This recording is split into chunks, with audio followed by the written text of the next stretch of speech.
Hi, my name's Todd, also known as Taken by the Greys. That's the name of my blog where I share my close encounters and abductions with extraterrestrials. I want to talk to you briefly about my Men in Black abduction that I had. It was in 1981, Sandy Lake, Manitoba, Canada. And I was out there mid-August. It was a very hot day, very hot night, 11 o'clock at night. Midweek there was nobody around, not really a lot of people. I decided to go for a walk instead of trying to sleep, and I was walking for about 5 minutes, and all of a sudden this black car pulled up right beside me out of nowhere. I didn't hear it coming, nothing, it just made me jump. Anyway, it was after some research in the recent years, it's guessed by me to be about a 65 Cadillac Coupe de Ville. It was black, tinted windows all around, and the two passenger doors opened up, and out stepped two men in black. They had black suits, black ties, black shoes, black gloves, black sunglasses, black hats, white t-shirts, or not t-shirts, sorry, that's me. They had white collared shirts, and that was able for me to distinguish why they looked so different, and their skin was blue. So it was something that threw me right off. Anyway, they were on me in an instant. I didn't even have a chance to react. They were both at my side, and they started taking me towards the car. The back door wide open, and I knew that's where they were destined for with me, and so I started fighting back, pushing back with my feet, and it still didn't slow them down. It was a constant speed that they took me. Anyway, I just got to see if there's a bear here. Anyway, they took me to the car, got me to the car. I put my feet up against the car frame, and I'm pushing back, and they got me inside the car. I'm sitting in the back seat, one MIB on my left, one on my right.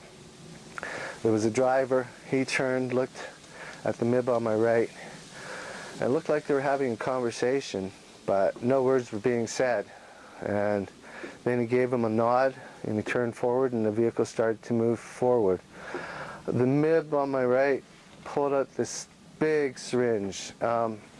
It was vial, was about that thick, was about that long, and then the needle on top of it. Anyway, it was a dark, clear, golden liquid, and I was I was sure it was for me, so I started to fight, and they had me. The guy on my left had me, the guy on my right had me. He took the syringe, put it right here in my chest, injected it, and it was very quickly that I lost consciousness. I came to, I don't know how long later. It was dark out, that's all I know. And I thought I was still in the car because I could see the road. But just becoming conscious, becoming aware, almost like a drug state, I started to realize I was about 200 feet, 250 feet above the road, and I was looking down on it. It was a curving road, a little bit winding, and it was along a shoreline, deep cliff, big rocks at the bottom, big white water. I'd never been to the ocean, and I was pretty sure that's what it was. Anyway, I knew I was as far away from home as I possibly could ever imagine, and I started to quickly lose consciousness again, and I came to the next morning in my tent. I didn't get there myself, I know that. I was in a pretty dazed, almost slow state for the next day and a half. It was slow for me. Anyway, sorry, there's just some loud animals here, and they're looking at me and I'm looking at them. Anyway, I did some research probably about 4 years ago, on Men in Black encounters, abductions, to see if there's anybody that had anything that was even similar to what I had experienced. And lo and behold, after all these things that I found that weren't even close, I found one that was very similar. And of all places, it happened in my hometown of Brandon, Manitoba, and it happened in 1951, 30 years before mine happened, about, say, 60 miles to the north of Brandon. But Brandon was my hometown pretty much all my life. And I thought, what are the odds of that?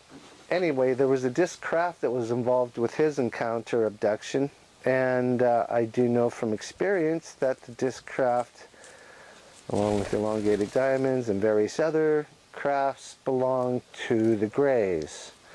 Anyway, that's all I really want to tell you for now. I have a lot to go, but that will lead to another video another time. And please do check out my blog, because I'm going to be starting to share about New World Order.